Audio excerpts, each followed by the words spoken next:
Hello everyone and welcome to the channel. I'm Emmanuel, I'm an airline pilot and a member of the PMDG 777 beta team. Welcome to the climb tutorial for the PMDG Boeing 777. As a small reminder, if you're interested in a written version of this, including even more details and background information, check out my Ultimate 777 Guide ebook. More on that in the video description below. And now let's get on with our climb tutorial. As we're now in the air, we have a couple of basic tasks to do. Now, especially if you've previously flown Airbus, you will no longer be used to it, but yes, you gotta synchronize that heading bug all the time. We'll talk about the reasons for it later on, but start to get into the mood for that right away.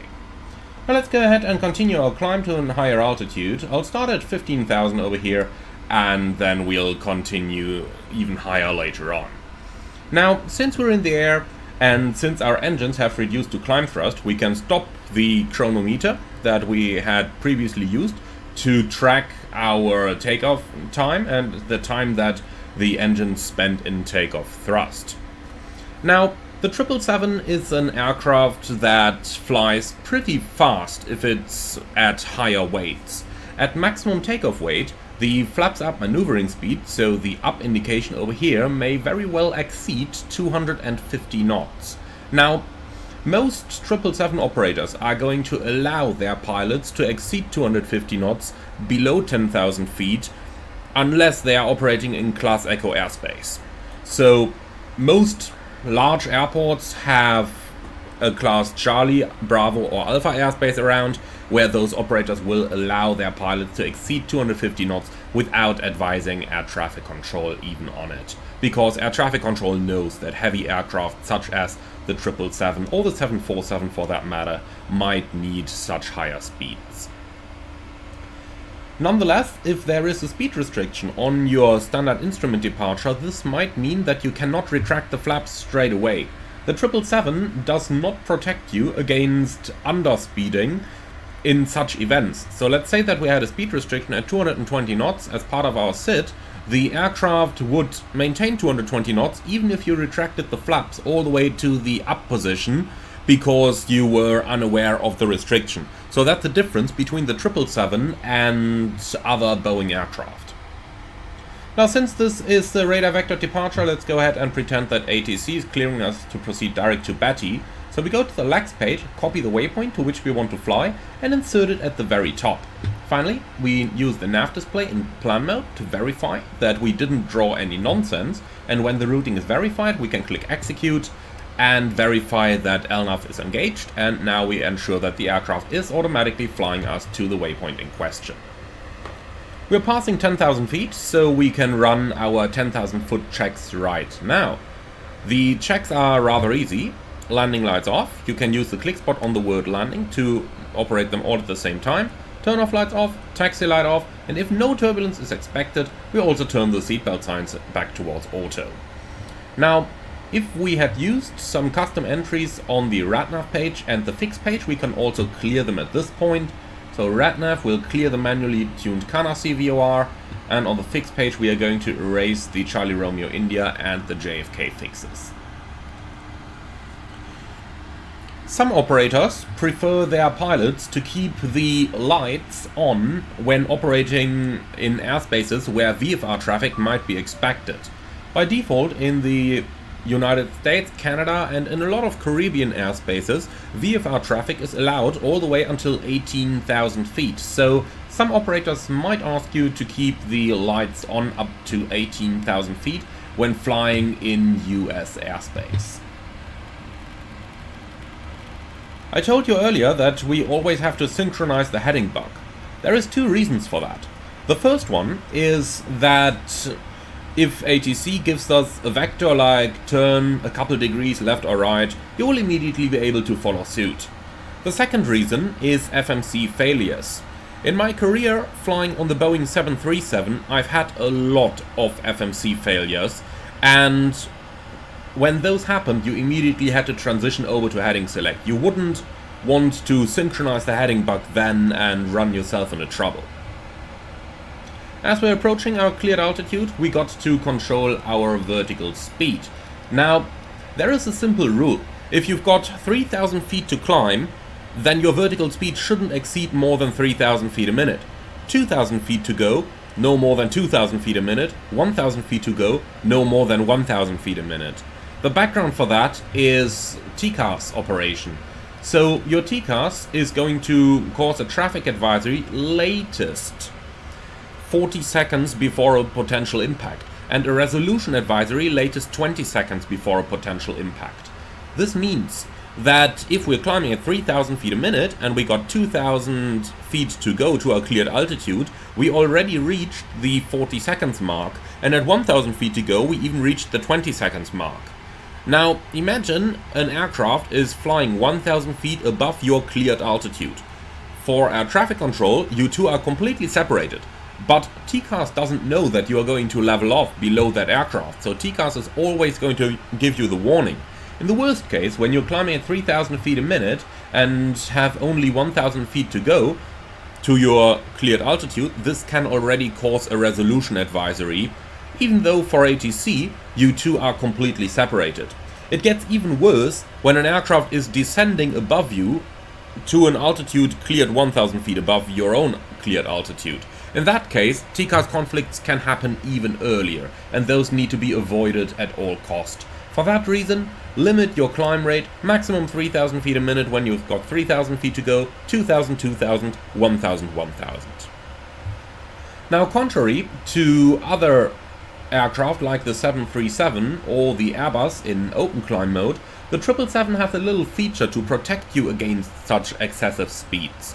When you're using level change mode, so flight level change in the 777, then you are not going to go all out maximum thrust and achieve a very high rate of climb if you are only doing a small change in altitude.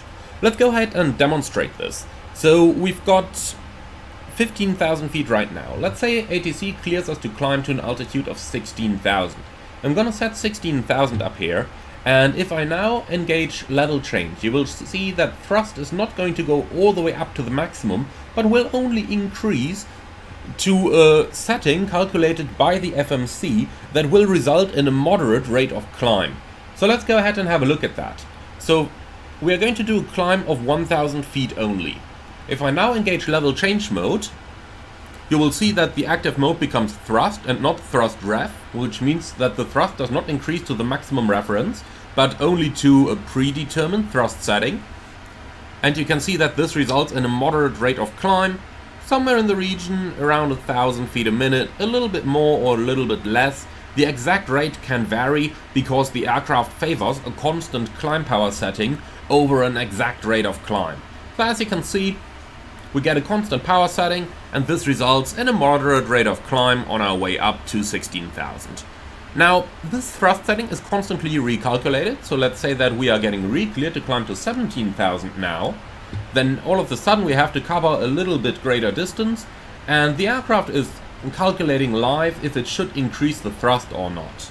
So, in this case it decided not to, but if I go for example to 19,000 now, then you will see that the thrust is going to increase as the aircraft now wants to give us a slightly better rate of climb.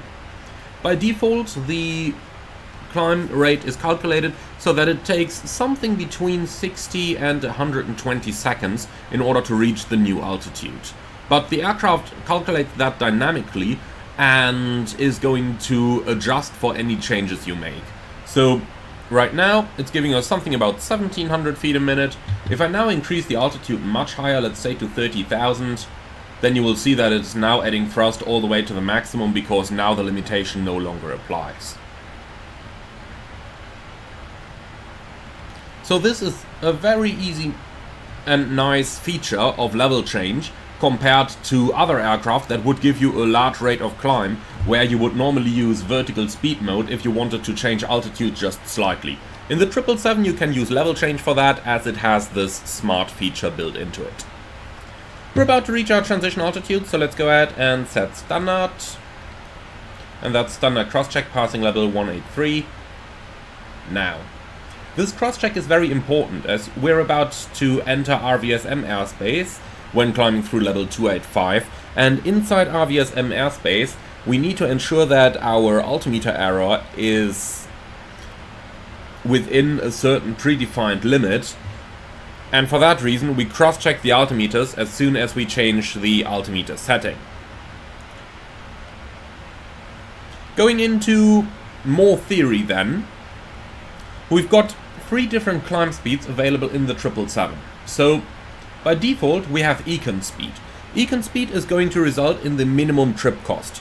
The sooner you can fly at econ speed, the less cost you are going to produce for your entire trip. This includes accelerating to econ speed when you are below 10,000 feet or flight level 100.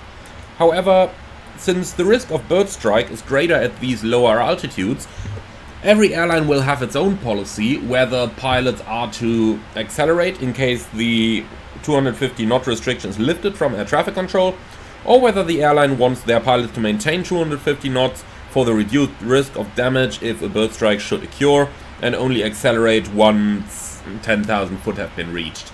From a purely economical standpoint, you're going to have the cheapest costs to operate your flight the sooner you accelerate to the econ speed. However, there is 2 more speeds that we should be aware of when flying our 777. One of them is given right here in the FMC, and that is the speed for the best angle of climb. Now, the best angle refers to gaining the greatest altitude over the shortest possible distance. There is another speed though that is not included in the FMC, and that is the speed to achieve the greatest rate of climb. So that's achieving the best altitude in the least amount of time compared to the least distance. And that speed can be calculated by the pilots. The best rate of climb is achieved at the flaps up maneuvering speed, so the up indication on your speed indicator, plus 60 knots. So if we take the example of today's flight, the flaps up maneuvering speed was 235 knots, and if we add 60 knots to that, then the best rate of climb would be achieved at 295 knots airspeed. This is something to keep in mind in case air traffic control asks you to expedite the climb and give you the highest climb rate possible. In that case, you can adjust your speed to match this best rate of climb speed. Now, if we go further and reaching altitudes where anti-ice might be necessary, we can talk a little bit about anti-ice. Now, today we're clear of clouds, so icing conditions are not really expected. But winter is coming, my friends, always. Especially on long haul, you might end up departing in 30 degrees and landing in -10. So winter operations is something you should always have in mind. Luckily, the 777 makes anti-ice usage very easy. You can see that both engine and wing anti-ice are equipped with an automatic mode. Now, auto mode works like this. There are sensors located in the front of the aircraft. So you've got lots of probes over here, and 2 such probes are anti-icing probes. The way they work is they have an automatic ice detector fitted to them, and as soon as icing is sensed, they are going to start heating up and melting that ice again. When they sense that the ice is melted, they are going to turn the heating off again and count 1 cycle. If they ice up again, that game is going to repeat itself until a certain amount of cycles is reached. When that happens, and that predefined set of cycles is reached, the aircraft is automatically going to turn on engine anti-ice, as can be seen by EAI being written above the N1 gauge on the ICAS. Now, when icing conditions continue and even more automatic cycles are sensed, eventually the airplane is going to also turn on the wing anti-ice, which is indicated by WAI above the EGT gauges. And like that, the airplane is de-icing itself completely automatically. Only if icing is sensed, as in you can visually see the airplane icing up, but automatic anti-icing doesn't engage, only then you should select the anti-ice selectors into the on position. Otherwise, engine and wing anti-ice is completely automatic in the Boeing 777. Now, as we're climbing up to the higher altitudes, we eventually need to decide on which altitude we want to cruise at. Now, you can of course make your life easy and just say we want to go to the altitude filed in the flight plan. But that is not necessarily the most optimum altitude available. So I will just turn the altitude up a little bit. Let's now have a look into a more sophisticated decision as to which altitude we want to cruise at. If we go to the VNAV page and then press next page, we end up on the Econ Cruise page. And on here we get 3 different altitudes. That's the optimum, maximum and recommended. Now optimum and maximum are something that you're probably aware of already from your favorite Boeing 737 aircraft. As a quick reminder, the optimum altitude is the aerodynamic optimum. So based upon the weight and the speed of the airplane, it calculates what is the most optimal altitude for least fuel burn. The maximum altitude can be limited by different factors. Now, depending on the engine installed on your 777, it's usually either buffet limited, that's with the GE90 engines of the 777-300ER and the Freighter and the 200LR, and optionally on the 200ER, or thrust limited, which is sometimes the case with the Pratt & Whitney or the Rolls-Royce engines on the 737-200, did I say 737? 777-300ER. Now, regardless of what is causing the maximum altitude, normally you have approximately a 1.3 G margin to stick shaker. That means 40 degrees angle of bank, so standard 25 plus a little overshoot before stick shaker would activate. And now you've got something new on the 777, and that is the recommended altitude. Now, recommended is an adjusted optimum that includes the current atmospheric conditions that the airplane is sensing, so temperature and wind, and the forecast conditions entered on the legs page. For this reason, it is very important that you uplink your winds so that the airplane can get information like different wind speeds at different altitudes and the forecast temperatures.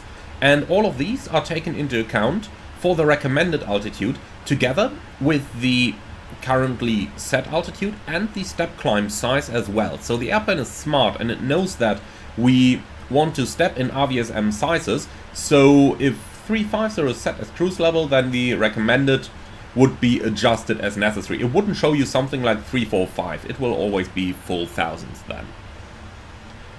You can also change the recommended altitude steps by adjusting the step size. So if you type in, for example, 1000, then you can change the recommended as well. Now, today the decision is easy. The recommended is 350 and the cruise altitude is 350 as well.